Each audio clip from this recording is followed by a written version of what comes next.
Hey guys, welcome back to my channel. My name is Brianna Larice, and in today's video, we're going to be talking about how it is to have a newborn and to live with one. The pros, the cons, things that change within yourself, and some products that I felt like you definitely need to have, and some products that I feel like were literally a waste of money. I have some notes, so if I look down, I want to make sure I talk about everything, and if I miss anything, I will put it down in the description bar below.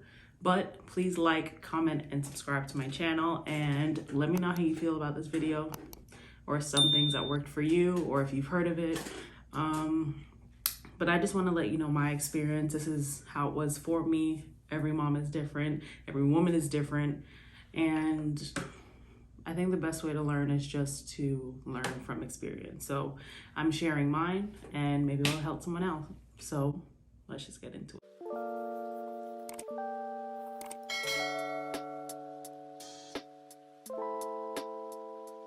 Guys, so I had my daughter April 1st, 2021. She is an April Fool's baby, and she's an Aries.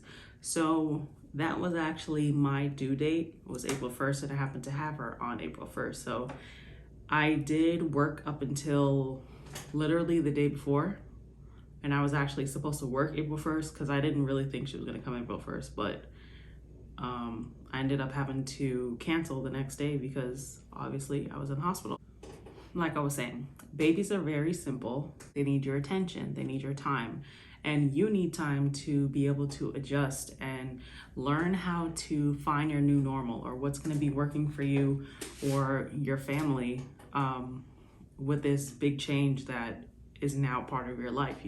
My goal was to breastfeed from the beginning. I was never I didn't care for using formula. I know I'm giving my child the best option that there is. Keep in mind that some people, it doesn't work that way.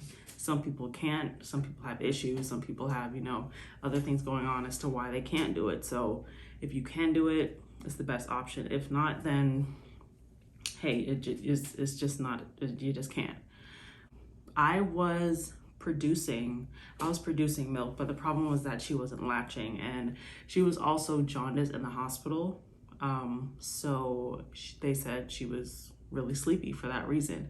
So even if she was to latch on, she would let go and she would fall asleep, and you had to literally rub her cheek, like try to wake her up to drink the milk. And it wasn't really working very well. And they, after trying a few times, they're like, all right, we're gonna try to use formula, at least for right now, so that she can get food in her system, and then it'll slowly help her to get better. So that's the only time that we used formula, was just a little bit in the hospital. And I did buy like a container of the sensitive formula Similac, and still to this day it's still in the cabinet and I haven't used it. So I mean, I really just need to give it away, because at this point I'm not going to use it. Me personally, I was out the full 3 months, and then I went back to work, and even then still I chose to use my breaks to pump. I had a good supply. I actually started like a freezer supply while I was on maternity leave, and once I got back to work, it was kind of harder to keep up with that, because obviously you don't have as much time. Oh, since she wasn't latching on, even out of the hospital, I was able to pump. So that's what I did for a good amount of the first few months. I pumped, and I gave her the breast milk in the bottle. A lot of people say, oh, you're never gonna be able to sleep. Oh, you're gonna be so tired. From my personal experience, this is just for me. My daughter slept through the night. She maybe woke up once for a bottle. That was throughout the night, but other than that, she slept through the night. So I happened to be lucky enough to get that. Me and my husband were able to sleep. We would wake up on our own just to check on her, because it's like, all right, you're too quiet. Like, what's going on? Why haven't you woken up? So we would check on her more than she would even be awake. It ultimately depends on the baby. Some wake up multiple times throughout the night, and others, they're able to sleep through the night. So you can't change. Speaking of adjustments, you need to make sure that you put time aside for you to, at the very least, to take a shower. Like, I'm very big on my hygiene. I'm very big on my self-care, like face scrubs, body scrubs. Like, I would notice that like it would be a day and I'm like, damn, like I didn't bathe. Like, what? Ew. Like, I didn't bathe. And then sometimes it would be like 2 days and I'm gonna be like, damn, like, why? I really didn't take a shower. Crusty, like, disgusting. That would just be so foreign to me because I'm literally, my mind is taking care of this child. The time and the energy to actually think of, hey, you know, you should probably go get up and take a shower, you know? You smell a little frowsy. I mean, you know, like, just that's just what happens. So I would literally have to remind myself and be like, oh shoot, let me take a shower. Let me fix myself up. I don't think my hair was, my hair was short. I used to have long hair, but my hair is short now. So it wouldn't really be much there would be like to do. So I would just throw some conditioner in it and just go about my business. When it came to clothing, I think the clothing part is one thing that I didn't notice that I probably should have put a lot more energy into, because things like lounge sets, pajama sets, anything that would button up, because my goal was to breastfeed. So I would always try to see like, oh, let me see if she could latch. And in the hospital, they advised me that since you're still trying to get her to latch on, make the first option be like, bring her to you and try to breastfeed. And then if that doesn't work, then use the bottles. And then after a while, I got pretty like discouraged. Like, all right, if we're just gonna be exclusively pumping, then that's just what I'll have to do. And at least she's getting, you know, the same milk. It's just a different way. After, I wanna say like a couple weeks, I was like, you know what, let me just try it again. Let me see if she'll latch. And it kind of like, she did. So I was like, oh shoot, like, you know, like it's working. Like I could do this rotation and still be able to pump, build my supply, and it would let my body know that I need to produce more. Back to the items that I use. Robes are important when it comes to breastfeeding. Literally, I would wear that, a robe, and a lounge set, or sometimes it's the top of the lounge set, because I mean, if you get spit up on, like, you don't want to wear like some extra nice clothes when you're not going anywhere. You're staying home. Like, you're not. You can say you're going to be going someplace, but you're really not. I had my baby at pretty much the peak of a pandemic.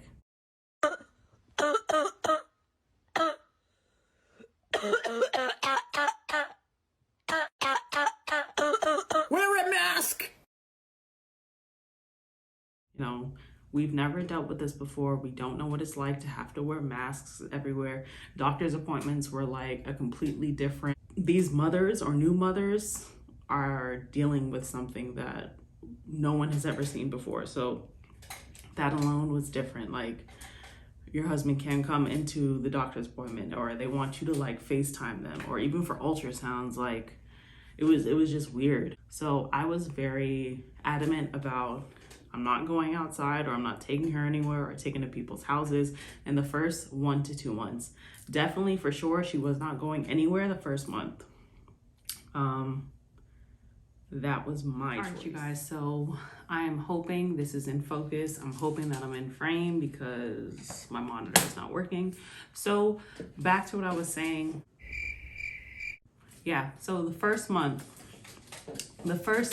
to 2 months, I did not take my daughter outside. I didn't take her to family. With COVID, we don't know what this is. Just because they're telling us what it is, I didn't trust it. And I was already very overprotective with her. And I didn't want her to get her sick. You know, she's a new baby. She hasn't had nothing but what's inside my body. And I didn't even want to give her any new germs from me, from just being outside, or just, you know, regular day-to-day life. So I was very adamant with staying home, keeping her home, not taking any visitors. I know people wanted to see her. If they did, they got some pictures, but if not, I wasn't in for that. So I also didn't like people to like even be close with talking to her, or definitely not kissing her. Immediately no. Immediately no. I'm telling you right now, I seen what I needed to see. Immediately no. Immediately no. Well, both my husband and I both agree that we were not in for that. Like, she's new. Like, if anyone should be kissing her, it should be me and her father, and that's it.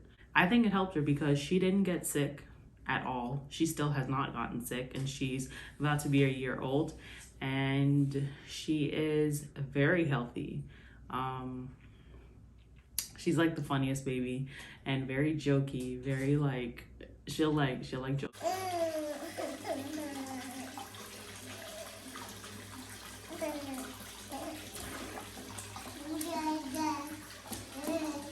A fun baby, like a happy baby. The only time that she left the house was really for doctor's appointments, and I'm gonna say this, when it comes to their pediatrician, don't feel like you need to get everything that they suggest, or they think it's okay for these newborns to get like 3, 4, 5 vaccines all in the same visit. Like, I'm not anti like the newborn vaccine, the regular vaccines that like we've gotten when we were kids and our parents have gotten. I'm not against that. Like, pretty much the ones you need for school. Flu and COVID vaccine, there's no reason why my baby needs to get that at all. And like, she's not getting that. If I felt like it was too many shots in one time, I'll say, okay, we can do this right now, and next time we can do the other 2, or 2 and 2, or whatever. But I don't think that we need to just listen to or agree with what doctors say just because they're doctors. Like, yes, you definitely have your degree and you deserve to inform me, give me the best decision. Ultimately, we're gonna do what we feel is best for our own kids. So just take that with a grain of salt and judge accordingly. Do your research. Eating. You're going to forget to eat. You're going to think that you're gonna have time to cook. I'm someone that likes to cook, and I found myself just be like, all right, whatever, just throw me something in the oven, give me a frozen meal. Like, I don't care. Whatever is the fastest and tastes good, that's what I want. So I think it's really important to stock up on frozen meals. It's gonna save you a lot of time. It's gonna save you some headaches so you're not hungry. Gonna save you and your husband some attitude so you're not hangry. And it's just easier. Like, you don't want to have to worry about cooking. That's the last thing you want to have to do. It's just another thing you have to do on top of adjusting and taking care of a new life that is consuming you. So I think frozen meals, healthy or hearty snacks, definitely water. You have to drink as much water as you can. When you feel like you're drinking enough water, it's probably not. You should probably have like 2 or 3 glasses more, honestly. Just for your body to heal itself. Your body is made up of mostly water. So what are you gonna need after having a baby? Water. I also do agree with continuing your same prenatal vitamins even after you have a baby. If you want to switch to a postnatal or something that goes like hand in hand with the prenatal vitamin, you can do that. I personally stuck with my same prenatal vitamin, and I kept that going for a good few months after. I feel like that helped with just my overall health, being that my daughter was getting breast milk. She's also getting those same nutrients that way. And also, I feel like it helped my body to put itself back to an equal level, trying to get back to normal. And also with my hair, I did not experience any kind of like hair loss in the first few months, and I think it's because of me continuing to take those vitamins. I did experience some, like, honestly, once I stopped taking it. So even now, and this is like a year later, I feel like it's like thinning around right here. Like, I'll see pictures and in the back I'm like, damn, that's my head. I mean, I know I cut my hair myself and it's probably like choppy in the back, but I'm like, I don't know, because your body is just trying to get all that love and nutrients back. So let's see. Now, one thing that I did notice was something like you're probably not going to want to talk about it. You're not going to want to express that this side with your significant other or your husband or whatever. Just the mental changes that you deal with while having a newborn. You know, you carried them for 9 months or 10 months or whatever, and then one day you have them in the hospital or at home, and then now it's just like, all right, here you go. Like, it's your baby. Go ahead, go take them for life. I don't think they prepare you enough for that transition because it happens so abruptly, and it's not something that you can prepare for. It's literally just something you just have to do because you have to do it. I'm still in like awe that I'm a mother and I'm someone's mother, because at one point when I was younger, I didn't want kids. I couldn't see myself having kids or, you know, being a mom. So, I mean, now I am and I love it. She could do nothing and I'm like, oh my gosh, that's my little mini me. And I couldn't see the world without her. So just the mental changes and your body changes, you know, like everything happens so abruptly. You just have to give yourself time. You have to give yourself grace. You have to know that every woman and every body is different. So what happens to one person or what you see on social media or whatever, like it's not gonna happen like that in real life. It's really not. Like, we are human. We're gonna have stretch marks. We're gonna have scarring. We're gonna have loose skin. We're just gonna have those things. And for those people that bounce back and don't even look like they have a baby, that's dope. But the rest of us, like, we got that. We got shit to work on. Don't feel discouraged. Like, just know that everybody is different. You take your time, because what are you gonna do? Like, you can't obsess over the next person and spend your life like that. So enjoy the journey. I'm trying to enjoy mine. It's normal for everyone, you know. You want to get back to how you were before. But taking the time and knowing that everyone is different is going to be the first step for you to get and put yourself in that direction. So lastly, in this part of the video, I'm going to let you guys know of some products that I used and I felt like you need to have, and other products that I felt like were a waste of money. Starting with the products that I feel like I definitely am happy that I got, and I would get it anytime for future kids, or I would always recommend to other people.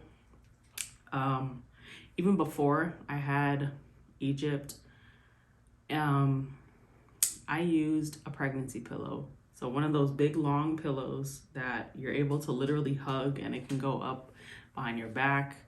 I slept with that every night in our bed, and my husband would have like no room, but it would be the only way that I could sleep. And even after, it just puts some kind of comfort, because your body's like trying to get back to its normal. Your pelvic bones are trying to get back into place because they were moved at some point to deliver. You want to give it as much love and as much cushion and as much comfort as possible. So I used that until I couldn't use it. Also, a wheeled caddy. So I got mine from Target. Yeah, I got mine from Target, and it's pretty much just like this rolling, I'll put a picture on the screen, one of the sides. It's like a rolling caddy. You choose what you need to store on it depending on what you need, what you use. So at the top I had my diapers, wipes, any kind of ointments that I would need, or ibuprofen, diaper rash cream. I kept also burp cloths at the top, and the suction thing for the baby's nose. Actually, I've never actually used that. I think I still have that on there, and I've never used that. So that's pretty much what I have at this top. Then like little keepsake stuff, like pictures that we took in the hospital, like on the little Polaroid camera. And then the next shelf, I had blankets, extra pack of diapers, socks, couple hats, and just regular onesies. Getting those big extravagant clothes, like, it's really not gonna matter. You're either gonna get poop on it, and if you're breastfeeding, that yellow poop stains, like, that's not coming out. It's not. So it's either gonna get stained from poop, or it's gonna get stained from breast milk, or it's gonna get stained from formula, or spit up, or throw up, or whatever. So your baby is just growing at this time and sleeping and in between your feeding and stuff. So I didn't feel like those clothes were necessary. I didn't waste money on it. We just got the basics, onesies, socks, hats, and the blankets that we turned over a lot to, you know, keep things sanitary. Along with that, I did have a wheel drawer, like one of just the plastic wheel drawers that I got from Walmart. It was like, I think $20 or so. And that's where we stocked up all. At the top was socks, burp cloths, mittens, bibs, and regular standard like newborn onesies. Next one was like other onesies that were more like, I would say, dressy. They're not really dressy, but like the colorful ones, pants, little footies, the sleepers, things that she would use more so when she got a bit older.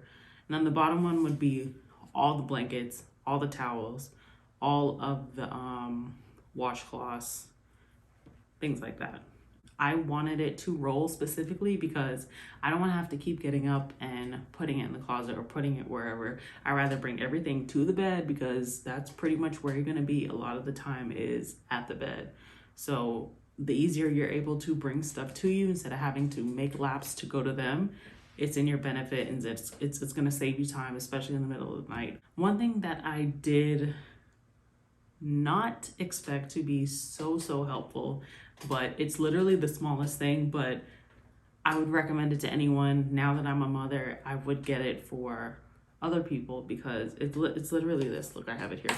This is one that my daughter does not use anymore, because she does not care for a pacifier ever since she found out where her thumb was, which I don't like that she sucks her thumb, but I mean, she does. If you guys know any ways for your child to not suck their thumb or stop, please let me know down below, because I would love to know.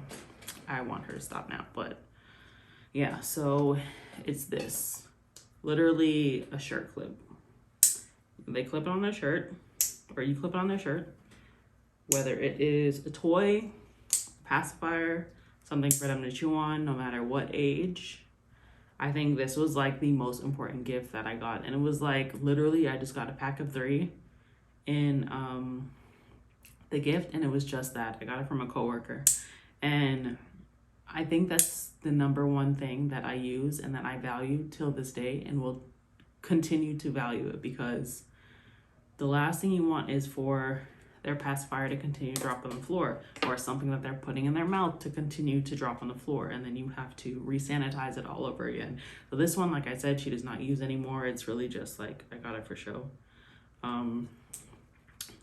And you can wrap it on literally anything. It has a little tie or the little loop thing at the back, but I think that was literally probably the cheapest purchase, but the most important thing and the most vital thing that we use in our household, just for sanitary reasons and to keep everything within her grasp. Next thing that people say is not important, but I think it is a bottle warmer. So this is literally basic. There's nothing fancy about this bottle warmer. It's from the first years. We use this, like we use the hell out of it. So this is one that we still use now, the same one that we got for a gift, and I don't think it's that expensive. It can't be over $20, and we got that as a gift. That's something else that I got from my coworker, and that thing is so underrated, because in the middle of the night when you do not want to get up, I had that by my bed on my side for at least 4 or 5 months. Definitely, like, it was there all the time. All I do is, like, it tells you how to fill it up. I think the first few times I only did it up to like a minute or a minute and a half, because I mean, she wasn't using that much milk, so not that much had to be warmed. And it comes with like a little attachment for you to like cap it on so that the heat stays in. But now that we're using bigger bottles, we just use like a mug to put on top. You don't want to have to run up and like go warm it or figure out a way to warm it in the middle of the night because you're tired. Like, if it's something that can help you and give you a little more rest, or you could put it on and you could literally hear the click. It's very like faint, not faint, but it's not like an obnoxious sound to where it'll wake baby up, but it's a good enough click, and it has a light, so the light will go off once it's ready. And yeah, that's pretty much it. Going along with the feeding part, another thing what I thought was very vital was a pump. I chose to get the Spectra. This is the wire, not the wireless. Well, it has this, the part that goes on, but this one does not require the cord. You just charge it up, and mine lasts for like a good, I'd say 2 to 3 days when I fully charge it, and that's like with pumping 4 or 5 times a day, and that's at 30 minutes. At the beginning, I did pump to like 30 minutes each time, and that would give me a good amount of milk that I would pretty much use to feed for the next day or later on in the day, or right away at the beginning when I was home. I choose that blue one over the pink one because that pink one that Spectra has, it like you have to be connected to the wall. This, at least you could be a little bit mobile. When people say that you're able to just fully walk around and be normal, like the ones that actually just go in your shirt and you don't even notice, it is not like that. I still feel kind of limited because of these cords or these tubes that are in the way. And then but it's better. I mean, this does have a little bit of weight to it. I would say like what, like 3 pounds, 3-4 pounds.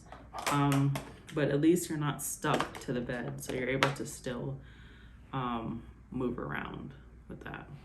Also, for my daughter, I did not experience any kind of like colicky or gas pain. What my mom actually told me to do was to take gas relief pills. So I took that. She didn't take it.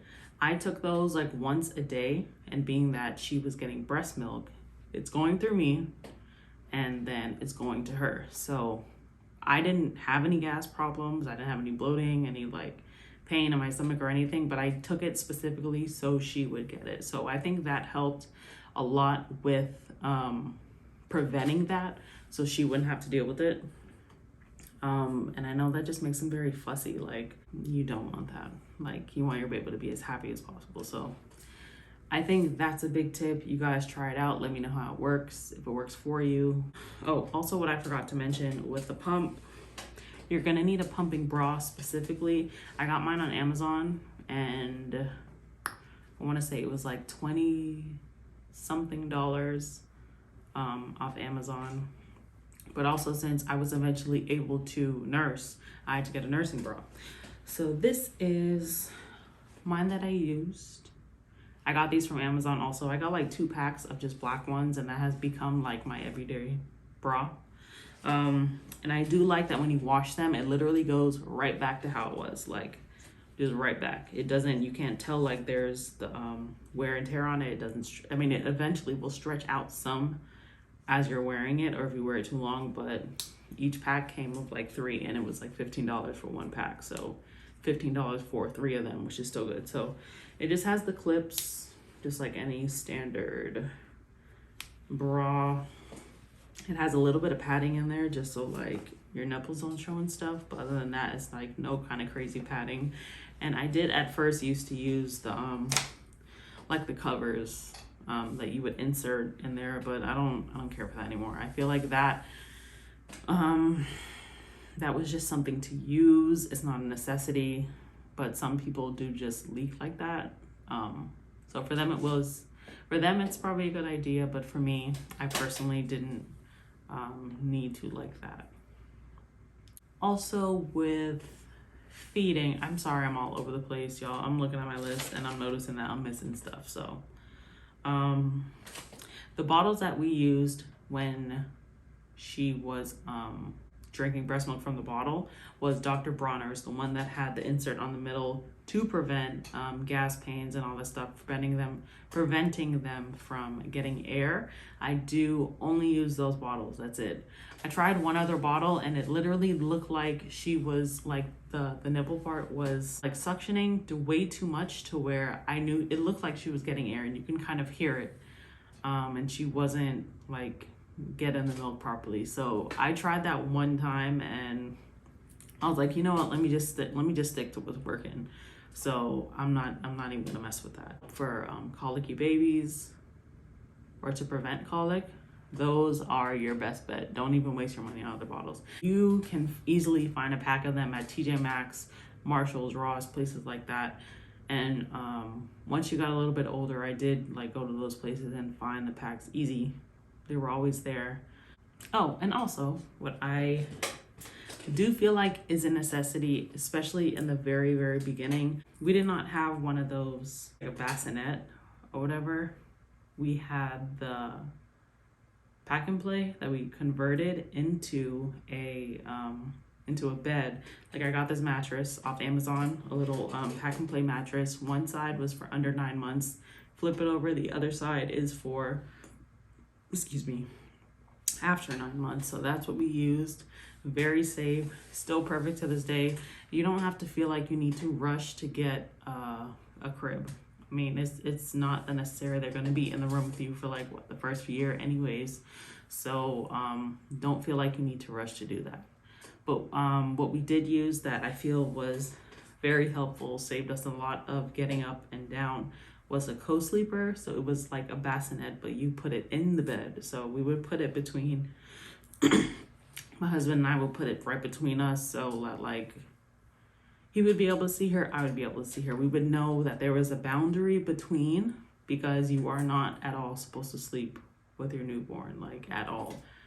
You could roll over on them. You don't know, like if they turn over, get smothered in the covers, like just don't, it's just a no. Like it's a no. So the co-sleeper was a way to keep her close. Know where she was. You don't put anything inside of it. You just leave like there's like a little mat. Don't have anything going on the side, and just them. Dress them appropriately depending on like your temperature in your house, and just let it be that, nothing loose. So that helped us a lot. Being that she would sleep throughout the night, or a good chunk of like amount of time, she would easily sleep through 6 hours for the night, and we'd be like, all right, like let me check, like to make sure she's okay. And being that she was in bed, you know, that's easier than having to get up, go across the room and look, because, you know, you're tired. Like what I feel that was a big part of keeping these memories was using Free Prints. Free Prints is an app that you use, and as a new mother, as a new parent, you're documenting everything. You're taking pictures of everything. When they smile, when they open their eyes, when they sleep, when they fart, when they do whatever, like literally you're taking pictures of everything. And Free Prints lets you, I think, take 80 pictures for the month, and it's like $8 a month, and that's it. And they just ship it directly to your house. It's not sponsored or anything. This is just something that I've been using for years. And I want to keep all that stuff. Like I want to have those pictures, and I want to be able to show her and be able to like just remember it. So I use that app, get all the pictures monthly. I actually got a book that they had available. It was like some it was some promotion that they had going on, like you make your own book, pretty much like a baby book, and like you're able to put captions and put like 4 or 5 pictures on a page or whatever. And that's what I did for like her first year, from I would say like her first ultrasound up until a month after she was born. So now I need to do like the next up until now, pretty much. So that'll be the next like baby book, or volume 2. The part that I feel like was not beneficial and I feel like was a waste of money, that list is very lower. Like I said, I'm pretty minimalistic and I want to get what I need versus like I don't care for like the fancy stuff. First thing on that list that I feel is number 1 that I still see till this day and I have not used are mittens. I probably bought like 5 different packs of mittens, and I do not use them. Like, we don't use them. It was a waste of money because once she figured out how to take them off, or I would forget to use them because she would be wrapped up in the blanket. I still have some mittens that I haven't even used, and I feel like, dang, like I honestly was better off just using socks, because socks, for some reason, they just get up and they just like walk away. So if anything, you always need socks. The mittens, you could do without that, but socks you always need. They're in their basics, they're in a onesie, they're in socks, they're in a blanket, they're in a hat. That's pretty much it. Or they're in a sleeper. Yeah, sleepers you definitely need, but those are pretty much the things that they're going to be in majority of their first few months of life, or unless it's just for like pictures or whatever, they're not going to wear it. What else do they get? Like certain outfits, they're good for pictures, but you don't really need to waste your money on it, because honestly, you're going to be investing a lot of money or putting a lot of money into your baby anyway. So I just don't feel like those are the areas to put it in. Like I said, you could do what you like, but me personally, I don't think it's worth it. And lastly, a humidifier. I thought it would be like this big thing and big great thing to have it, you know, to clear the air. I've never had a problem with her being sick, so maybe that's why. So maybe it's because I haven't really had a need to use it. Maybe, God forbid, if she does get sick, then I would use it, but I feel like I just have it and it's collecting dust. I turn on occasionally just when I feel like, oh, let me use it just because I have it, but it's not like something that I felt like it was a necessity to use. I think that's it, you guys. If I have forgotten anything, I will drop it down below. Any products that I have talked about, I will try to link it in the description box. I know I've talked about a lot, but I will definitely do my best. Thank you guys for staying for this far. I know it's been long. I am not used to talking in front of a camera. So if you've made it this far, thank you so much for staying. And I'll try to make some more videos like this, at least where I tell my experiences and what I've been through. So thank you guys so much for watching. Don't forget, if you've enjoyed this video, please like, comment, and subscribe to my channel. I'm definitely open to hearing what you guys have to say or what you think about this video. And thank you for watching, and I'll talk to you guys next time.